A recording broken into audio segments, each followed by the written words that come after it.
Welcome to today's webinar, Transit Accessibility and Challenges, Tips for People Living with Dementia. My name, as many of you may know, is Laurie Kelly, and I'm the Provincial Coordinator of Program Operations with the Alzheimer's Society of BC.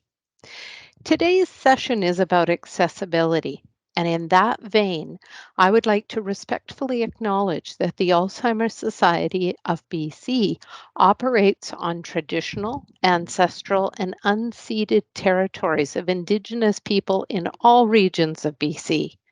My home is in the traditional territory of the Coast Salish people, including the Musqueam, Squamish, and Tsleil-Waututh people. The Alzheimer's Society of BC's vision of a province whereby people living with dementia feel acknowledged, welcomed, and included will only be possible if they have access to resources and supports that are barrier-free, which includes being free from any form of racism. Okay, I'm going to stop presenting and introduce today's presenters. For many years, Chris Chan has been a strong advocate for sharing information about public transit with customers with diverse abilities.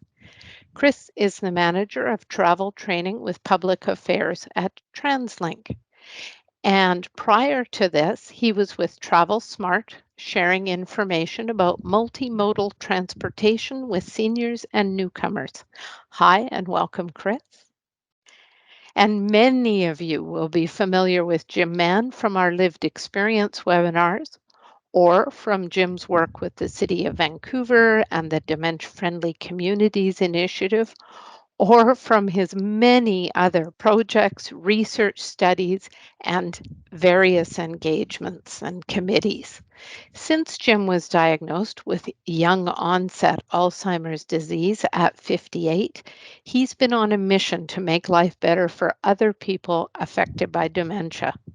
Along with many others, both Jim and Chris sit on the Users Access Transit Committee.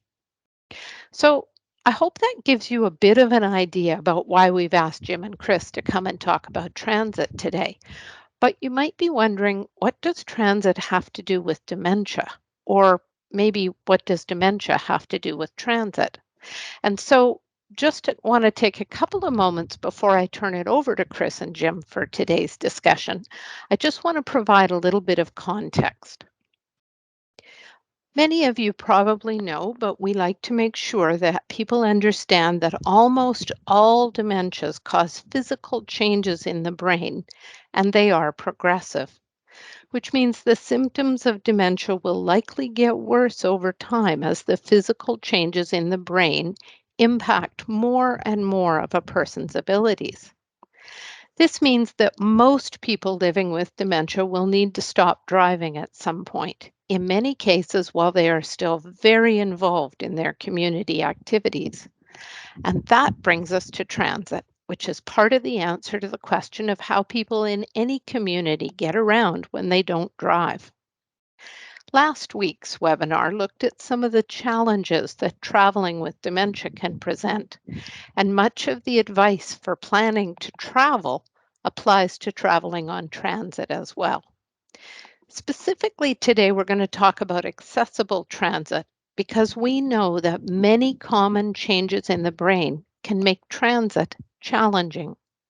For an example, an increased difficulty with balance because of brain changes could equate to a need to sit at the front seat by the door, or difficulty remembering which stop to get off at could mean traveling with a card with the route number and landmarks, or even a photo.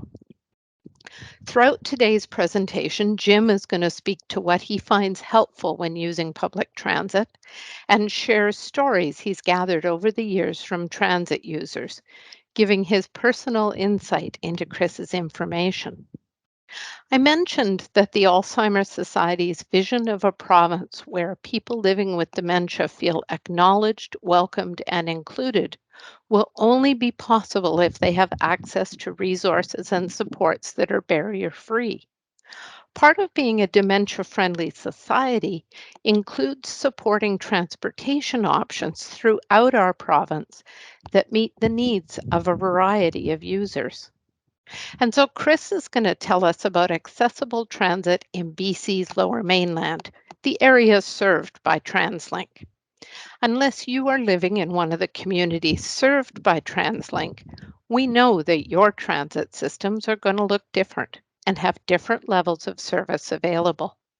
But I hope that wherever you live, you find something helpful in today's session, either something you can use to better prepare yourself for using public transportation, or perhaps something you'd like to see incorporated into your own community's public transit. And with that, Chris and Jim, over to you. Thank you, Laurie.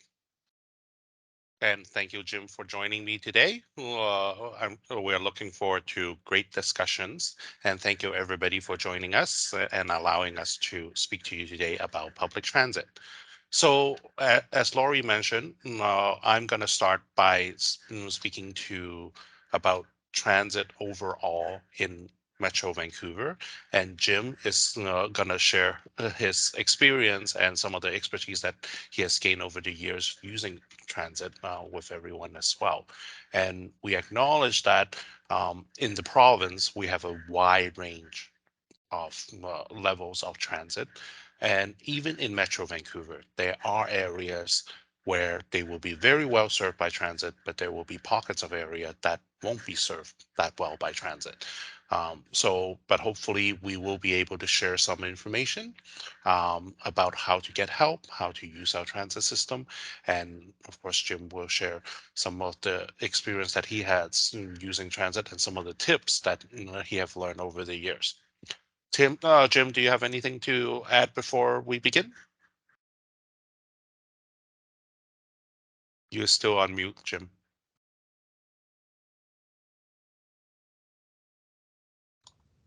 And that's why I have this mug. But so thanks, Chris and Laurie and everyone on this webinar. The connection between dementia and transit is really important, and because certainly, as Laurie pointed out, many of us will lose our license. I haven't driven since 2010. And so, we hope that there are alternatives and that we can take advantage of the alternatives in order to get us out and about and not confine us just to home. It's an adjustment, because certainly for people my age and baby boomers, we all learned, I think, to drive at the age of 16 and have driven constantly since then. For me, I was taking a bus right from the first time I got a full-time job. So it's, but even for me, it's still an adjustment and a constant learning and relearning. So hopefully today we will be able to not what's the word to educate, but also to tell you about some of the changes that have occurred that make transit more accessible.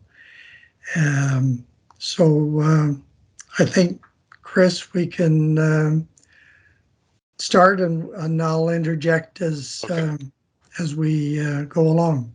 Sounds good. So, depending on where everybody is, of course, we're coming in and out of a pandemic, as we all know. Um, so it depends on where you're at on the pandemic scale. Some of us might have been out and about every now and then, depending on the pandemic. Some of us maybe because we are still doing some work in the community, or we have other obligations in the community that we continue to travel on a day-to-day basis. Some of us haven't been out of the house since 2 years ago. So it really depends on your comfort level. But right now, I think for anyone using transit, my suggestion has always been that if you can, choose less busy times. So, for example, when you go out on transit, if you can, um, let's say you're taking transit to go buy something, you don't necessarily have to go right away. Choose less busy times, like maybe on the weekends. In Lower Mainland, it's actually cheaper to travel on transit over the weekends or on public holidays, um, or do it in late morning, early afternoon, or even in the evenings. So avoid the time that is usually used by people that is going to work or coming home from work. But of course, there are times that we definitely can't avoid. For example, if you have an appointment, you have to go at a certain time. If that's the case, I suggest building extra time in, allow yourself extra frequencies. In case when a bus shows up, it's too full for your comfort. You want to wait for another one, or you want to look for are there other routes that is available. So that way, it gives you time to figure out what's another option, or wait for the next bus. And actually, I think, Chris, that there are times when people will, as you say, need to travel in like around rush hour. Yeah. But because so many of us have not really used transit since 2020, people may want to try it at a not so busy time just to get reacquainted, just to feel a bit more familiar. Certainly, for me, I hadn't, it, I guess it was about an 18-month space where I had not been on any transit. And I realized that I I had to build in more time than I would normally build in.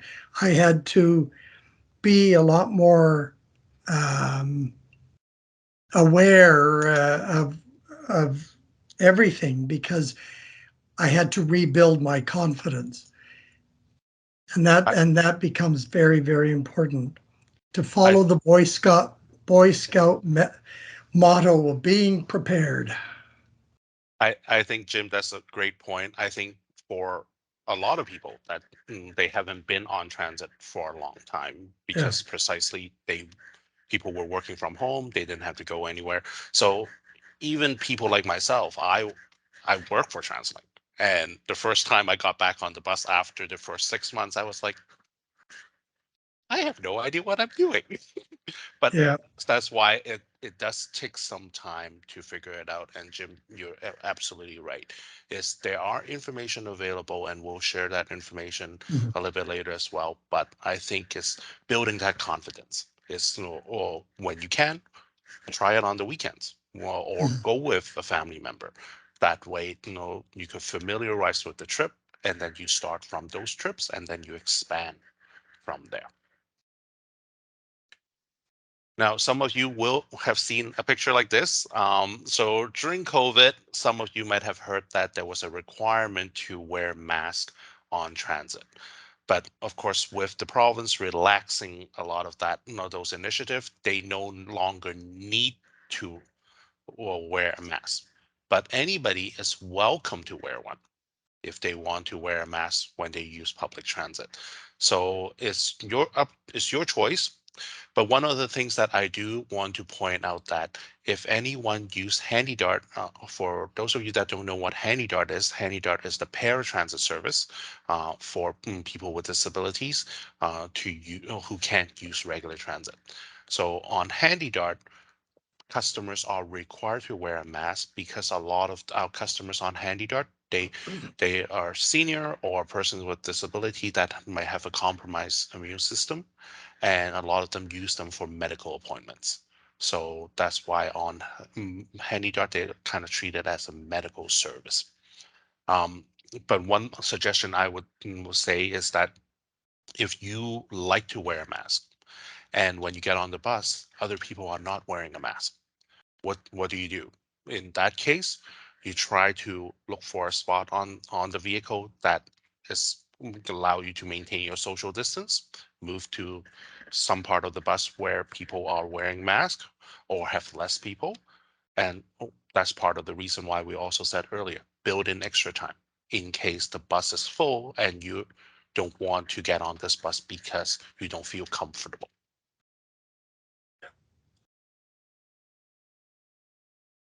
Now, if you would like to learn about how to use transit, if you haven't used transit before or haven't used it for a long time, if you need information about how to use transit, the easiest way is to go on our website, www.translink.ca. On our website, right at the front, we do have a trip planner that will allow you to plan your trip. There's bus schedules in case anybody will want to look at when the bus shows up. You can look at that online. There are news and information about major projects, like some of the expansions that we're doing. And this part is actually quite important, the transit alerts. Sometimes, just like everything else in life, some things happen. And the route might change, or there might be a barrier. For example, if there's a construction on your bus route, sometimes they need to be detoured. That can be quite alarming for people, especially if you're used to a certain routes. But if you check, a lot of times when there is a detour, they will let you know right at the website. There's a detour on this route, and they will even show you what the detour is so that you are aware. Or using an escalator or an elevator at SkyTrain stations. Sometimes they have to be maintained or they are broken down because some of our stations are older. They will put that on the website. So then that way you are more prepared to know before you get there and you can plan ahead.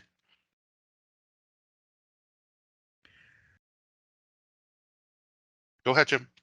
No, I was just thinking of the sometimes it'll, there will be a detour because of construction, but other times there could be an incident at a station and you end up having to, stop before that particular station, and you'll have that, what do they call it? The bus transfer, Yeah, the bus loop. bus loop. And so they'll take a bus then to the next station that you can pick up a SkyTrain. And that is, again, something that you just have to be aware of. You have to be aware that sometimes these things will happen, um, and um, and be ever vigilant. I know not too long ago, there was something, I can't remember what it was, maybe construction, but the SkyTrain from King George ended up terminating at Surrey Central on a different track, and then you walked across and got on and then went downtown. And that is an adjustment. It's where are we going, and just being aware and follow the signs. Mhm.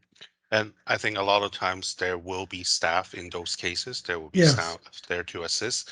And one of the things that we do encourage all our passengers is please don't be shy. If you have a question or have any concerns, if you see a TransLink employee, and we'll, in a few slides later, we'll show you what they all look like, then you could identify them and or reach out to them when needed. Yes. Now, of course, we also have the phone number option. So if you have a cell phone, you can also call us at 604-953-3333 pretty much any time that SkyTrain is open. So you can call us even as late as 1 o'clock at night because there will be people there to answer these questions. I'm hoping you don't have to ask a question at 1 o'clock in the morning about transit, but if you need to, they are there available for everyone.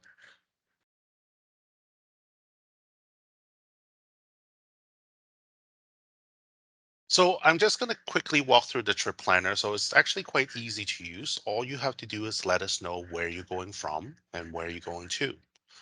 If you have the address, you could put in your address. But what if you don't have an address and let's say it's a major place that you're just going to and a lot of people don't know what the address is. You can actually just put in popular attractions like the name of a mall, uh, even a shop. You could put in a shop and they will find the address and put it in for you. And then you just click plan my trip. And what they do is they show you different options and also a map to show you kind of what the route would look like. So let's say you like one of these routes, you could click into one of them and like a plane ticket, it will show you every step on how to get there. Jim and I share the passion of planes, so we often refer things in the plane setting. But in this case, they will show you where do you start, where do you end, how long do you have to wait, how far do you have to walk. Everything is in there. So if you have a cell phone, you could take a picture. If you have a printer, you could print it out. Or, of course, if you have none of those tools, you can once again call 604-953-3333. That's the phone number to call if you have a question or if you have a comment about transit. So there are different ways to get those information you need.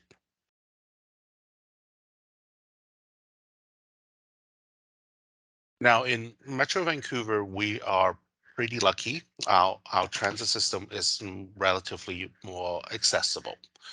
All our buses in Metro Vancouver do come with what they call lifts and ramps.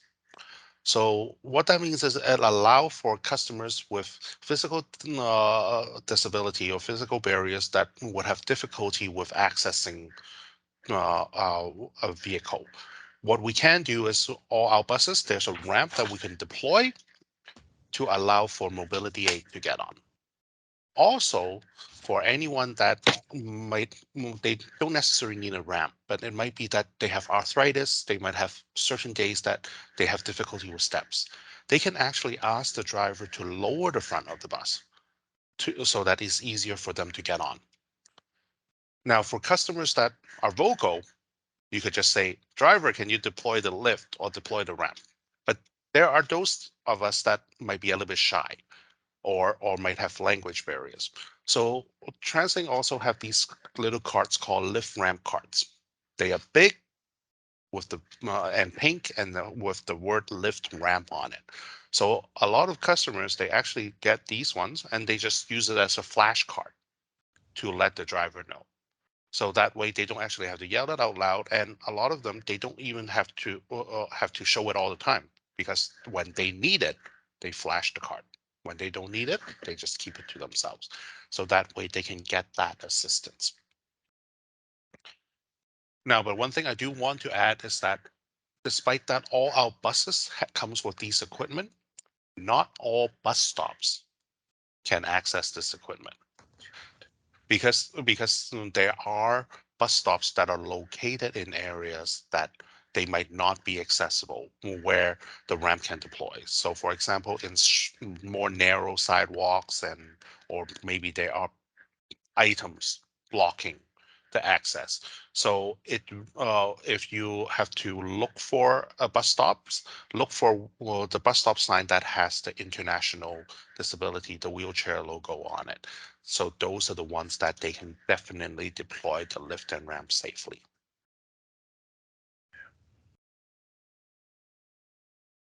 Now, all our buses also come with priority seats. So this is a very controversial topic, as a lot of people know. So I'm gonna quickly go through it, and Jim, by all means, jump in anytime. Um, The priority seats in Lower Mainland are designed for, and I think it's the same for a lot of jurisdictions around North America, if not the world. Priority seats are designed for persons with disabilities and also seniors. In recent years, we have also identified pregnant ladies and also young children in stroller into the mix, so many of them can use these seats. But what I do want to point out is that these seats are called priority seats. They're not called reserve seats. So that means basically anybody can sit in these seats. I could sit in these seats. But what we do is when we talk to passengers, we remind them that if you are sit in these seats, that's fine. But when you sit in these seats, please pay attention to your surroundings because there might be other customers that get on the bus that need the seats more than you do, and you can offer the seats. But we also want to remind everybody there are such a thing called invisible disabilities. Not all disabilities can be seen. So just because the person doesn't look like they have a disability, it doesn't mean they don't have one and need the seat. So that's why please be courteous. Communication is always the key. If you need the seat, you can ask. But if they say, I have a disability too, I need to use the seat, move on to the next person. I firmly believe in BC, if not the whole of Canada, we still have plenty of good people around that will share their seat with other passengers. Now, these seats are also foldable. They allow for mobility aids to get on. So sometimes if you're sitting in these seats, the driver might actually ask you to move to another part of the bus because they need to get a mobility aid onto the bus. So if that's the case, if you can actually assist, please do so. Move to another part of the bus so that way they could fold up these seats so the persons on the mobility aid can get on as well.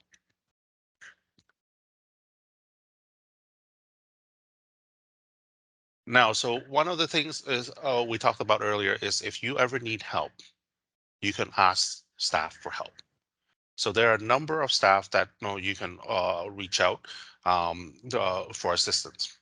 I was taking transit yesterday, and from the time that I was at Canada Line Station, walking to up the stairs to the main concourse of the station, I wasn't even wearing an uniform, and 4 different people asked me for directions or how to get help on Compass because there are a lot of tourists going on in waterfront right now.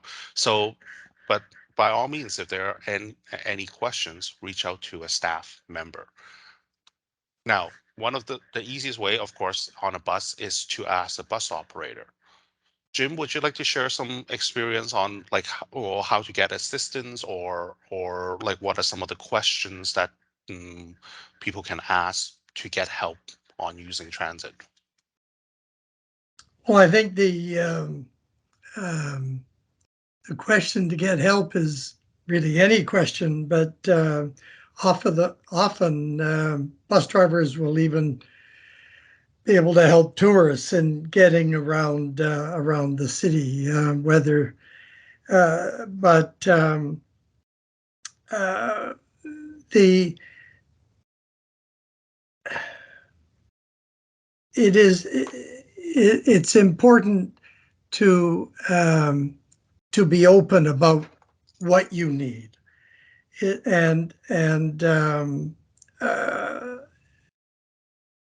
but realizing in the case of a bus operator that they are still trying to maneuver in traffic and help you, but they are a wealth of information about the many of the routes and connecting to or from SkyTrain or SeaBus. But there are one or two, some that, people that I know that have had unfortunate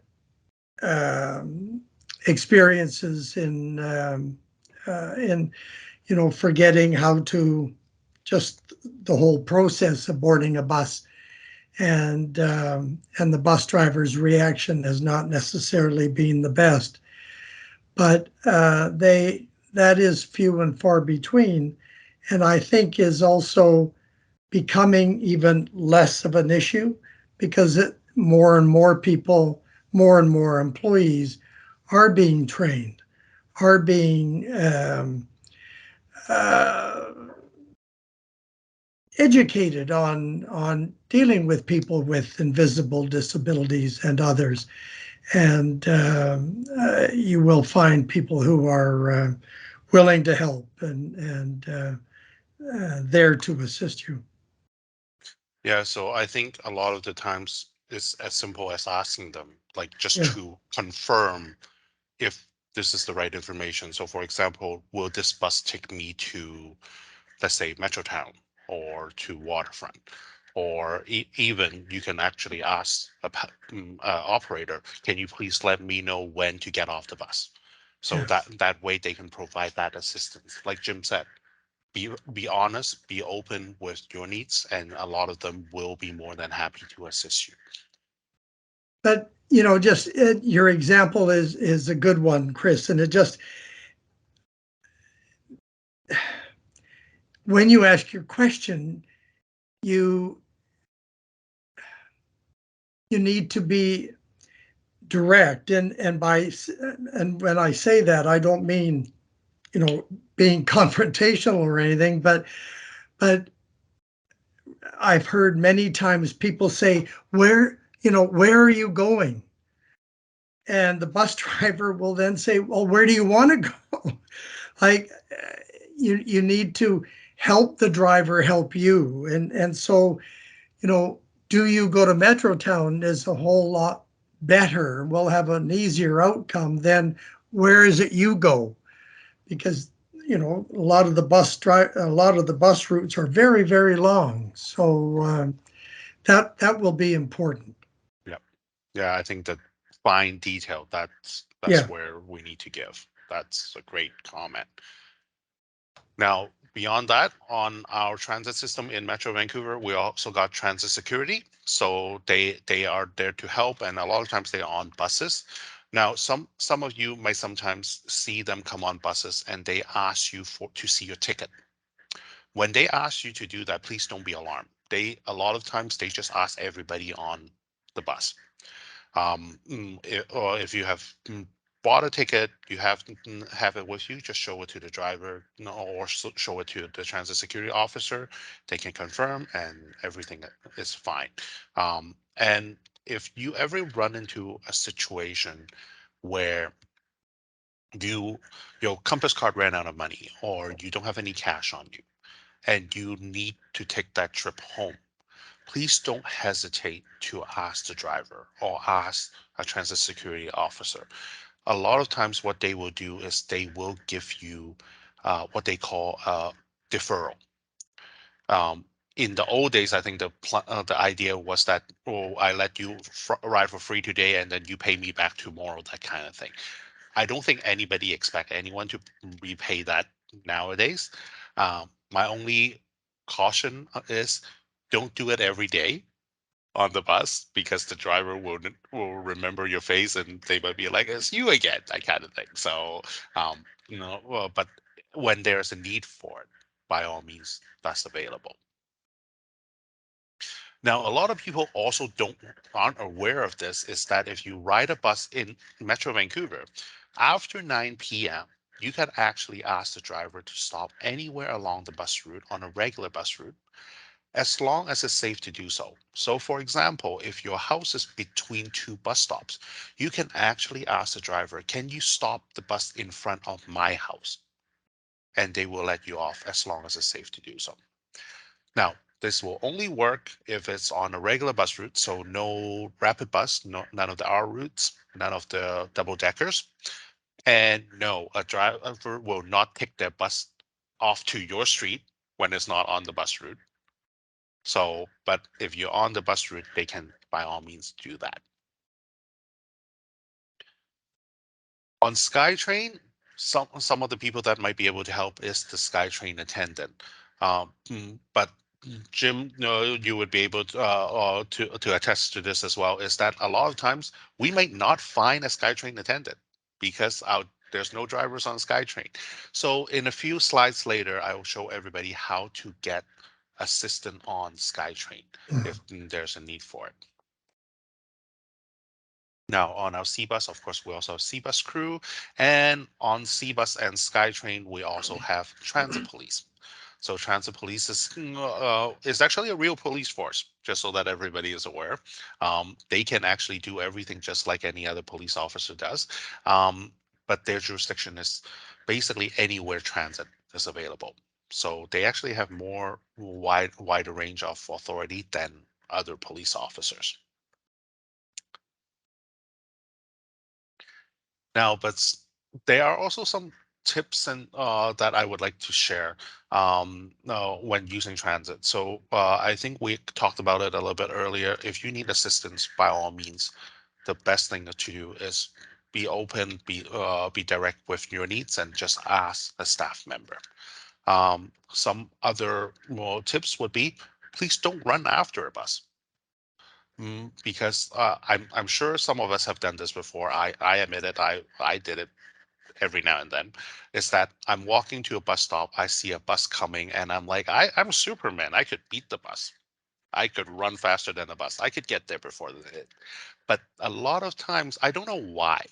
When people see the bus, they only see the bus and they forgot there are other things in the area. So a lot of times they don't notice that, oh, there's something in the way and they trip or they run into someone or worse, run into traffic. So it's strongly recommended that you get to the bus stop a little bit earlier. So that way, if you get there before, then you don't have to rush those last steps. And when you're on the bus or on the train, hold on to something. Even when you see that, hold on to something because buses and trains, they make big movements. And when they make big movements, let's say they do a turn or they need to do a sudden stop because other drivers just decided to cut in front of a bus, that could knock you off balance. So when you hold on to something that way, it's easier for you to regain that balance. And of course, if you ever need any assistance, please ask our operator or staff. Jim, any other tool or tips that you would like to add? I did have one, but I have since lost it. So we can move on now. Okay, all right. And if it comes back, then no, we can talk about that. Yeah.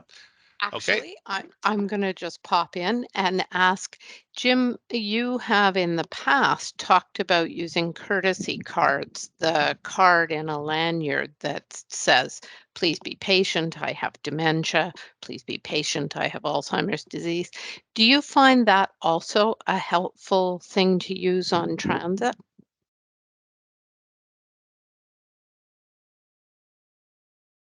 I don't think so, Lori, to be Okay, honest. all right. Um, uh, a lot of people don't know, I think, how to react to it. Um, That's but interesting. it, I, when we were talking about um, the non-reserved, the seats for seniors, um, I think it's more my gray hair that people will stand up and say, here, you sit down, more than it is that they've read the lanyard.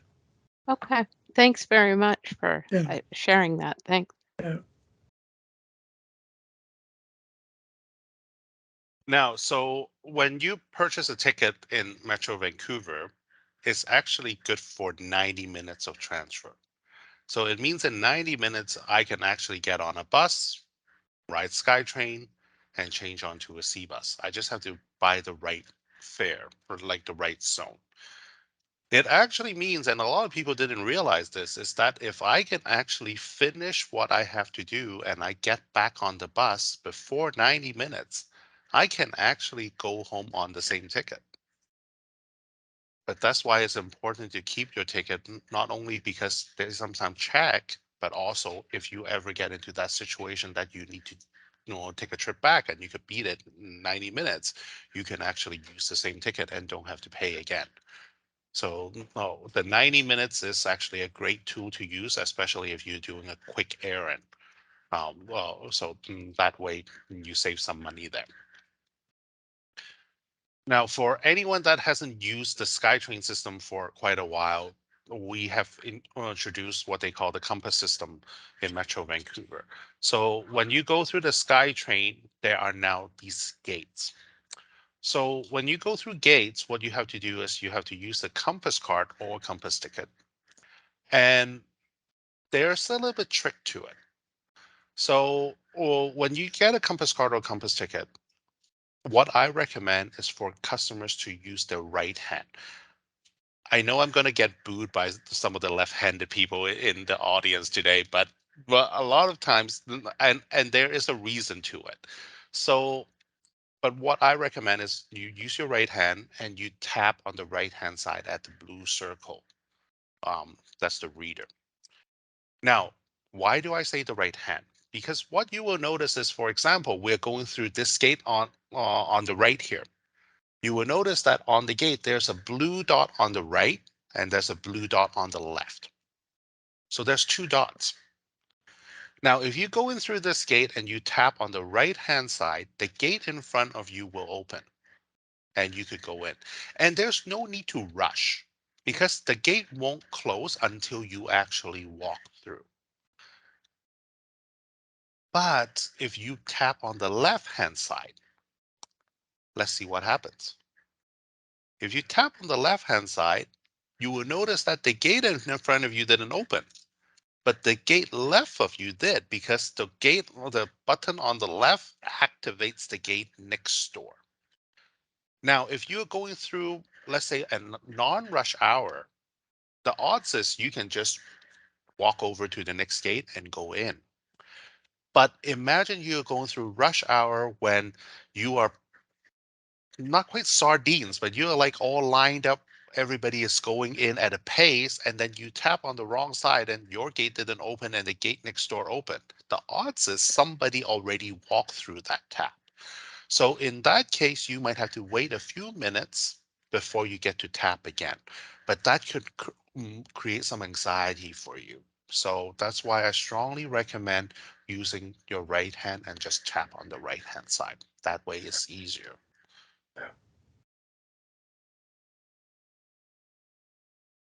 Now, so we talked about, if you see a SkyTrain attendant, you could just get help from a SkyTrain attendant. But like I said, and like we talked about, it's not always that they are there.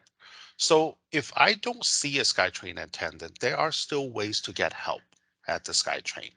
So if you are at the front entrance of the SkyTrain and you have a question about how to use the system, where's the bus stop, things like that, there is actually a phone by the front door, by the entrance on the wall. It's a black phone. You could pick it up and it will connect you to the 604-953-3333 number that we talked about earlier. Then that way you could just ask them question or give them comments. And the beauty of it is you don't actually have to remember the number because it only go to one place. You can't order a pizza with that phone. You can only ask questions about transit. Now, but if you need immediate help, let's say you left something on the train or somebody need assistance and you need to get them right away. So there are these panels at the platform or behind the gates and the concourse called safety and security panel. And now I'm going to show you a picture that of somebody that you know really well. Jim is in the picture. So in this case, Jim is picking up what they call an emergency phone. So the emergency phone is located in these safety and security panels, and there's a little door there with a handle. You pull the handle, there's a red phone inside. So the red phone will allow you to, as soon as you pick it up, it will connect you to our SkyTrain control. So that way, if you need assistance, you could just let them know. You could ask them for help, police, ambulance, whatever you need. But let's say you know somebody that doesn't speak or they don't speak the language. They don't speak English. The beauty of this system is that when you pick up the phone, it actually activates the camera that is pointed at the phone. So, and it will put it on the big screen in our control room. And our staff will see, oh, somebody picked up the red phone, and they will look at the screen, and then they will determine how to help you and send help that way. So there are different ways to get help on the platform. Jim, anything to add? Damn, there was too. Um, I, isn't there? There's a white phone on the inside right by SkyTrain too, for some questions or emergency type help, isn't there? So, or do you mean behind the gates? Yeah, Yep. So behind the gates, there's also a thing that is similar to the red phone, but it's by the gate at those vending machines. yeah. So they are called the exit vending machine, and they have a black phone that Oh, will also get you SkyTrain attendant. They won't get you emergency help, but they will get you SkyTrain attendant that can come help you at the gate. So a lot of times people use those phones when they bought the wrong ticket, or they have lost the ticket and they can't get out of the gate. because I remember using the phone when I actually was boarding SkyTrain as a person was getting off, and I realized it took me too long to come to that realization, but I realized that individual to me looked like he had dementia and in fact was disoriented. Hmm. And so but oh, pardon me, I was getting off and he was getting on, so that I phoned and Hmm. said, here's my stop. But I really think, that individual in this car, and I gave them the number, Yeah. really needs some assistance. Yeah, so precisely that's the kind of help that you Yeah. can get from using the phones. And there are also tools that you can use on the train, which we'll talk about in a second as well. Actually, you know what? Let's get right to it. So, what if you're inside the train? So, if you're inside the train, there are also ways to get assistance. So, there are two tools. One is called a silent alarm. So, a silent alarm is as it sounds, it's a silent alarm. So no sound in the SkyTrain, but it triggers a notice to our team in the control room, but also for staff to come help. So how do you activate that? If you ever run into any trouble and you need assistance, every window on the SkyTrain has a yellow bar. You could press the yellow bar and it will activate that silent alarm. Usually this is what you use, especially if you notice somebody is causing trouble, or somebody is harassing other passengers. It doesn't happen very often, but when it does, you can do that. And when you do that, one tip, try to do it when people are not looking at you, because you are on the train with them. So you don't want to draw the attention to yourself. So you activate the silent alarm quietly, and then you leave the train at the next station. Now, there's also what they call the speakerphone by the door. So there's a speakerphone with a red button by the door, and you could press the red button and you could speak to somebody right away. The the only challenge is with the speakerphone, the whole train can hear you. So that's not the ideal thing to use if you're calling the police. But if you're calling for an ambulance or just calling for a SkyTrain attendant to come assist, that's by all means the things you can use. But if you need to contact the police, if you're in trouble or somebody else is in trouble, use the yellow bar on the at the window. Now, I also want to quickly talk about Handy Dart and Handy Cart. So a lot of people actually have misconception about this. So I want to clarify a few things. A lot of people think that Handy Dart and Handy Cart is one program. It's actually two separate programs. So when you're in Lower Mainland, you apply through one form, but you don't have to use both. You could use one or the other. So Handy Dart is the yellow bus that comes and pick you up and drop you off.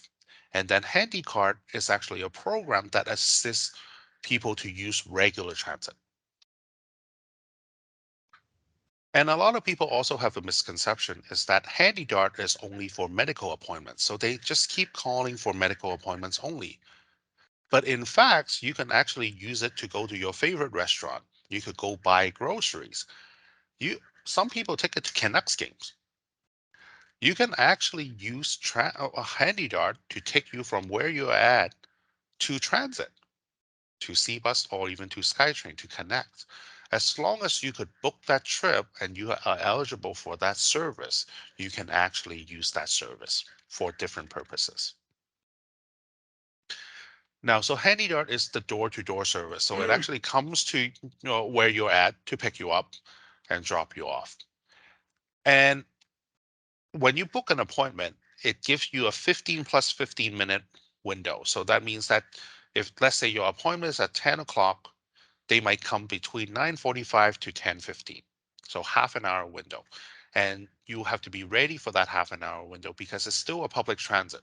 They still might on the way pick somebody up or drop somebody off. So they can't wait too long. Sometimes they will send a taxi, but please remember, if you are a HandyDart customer and we send a taxi when you book the HandyDart, you only pay the HandyDart fare. You don't pay the full taxi fare. Now, if you call a taxi yourself, you pay the full fare. But when it's a HandyDart sent, you only pay, if you're a senior, $2.05. Now, there were some changes to HandyDart. So for anyone that hasn't used HandyDart before, or they used HandyDart before COVID but haven't used it since, there were some changes. So with HandyDart, now you can use Compass Card. So if you have a Compass Card that you use on regular transit, you can actually use the same Compass Card on HandyDart.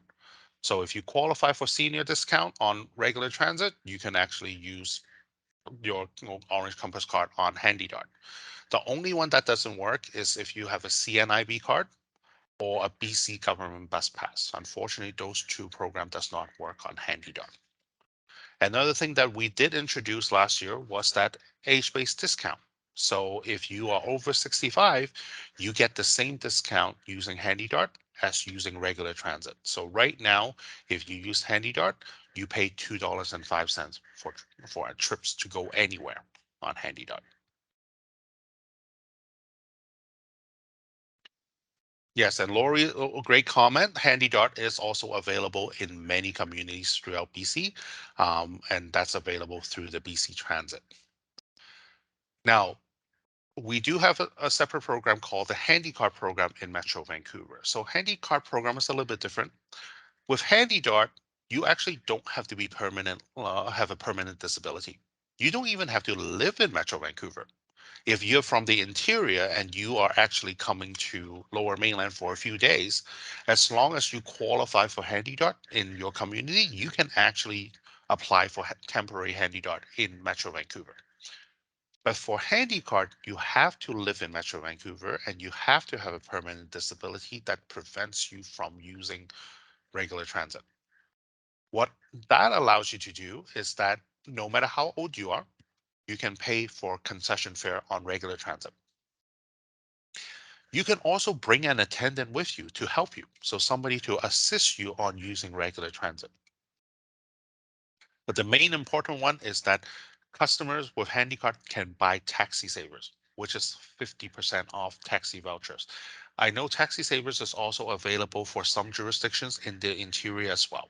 So it depends on your location and the availability of that program.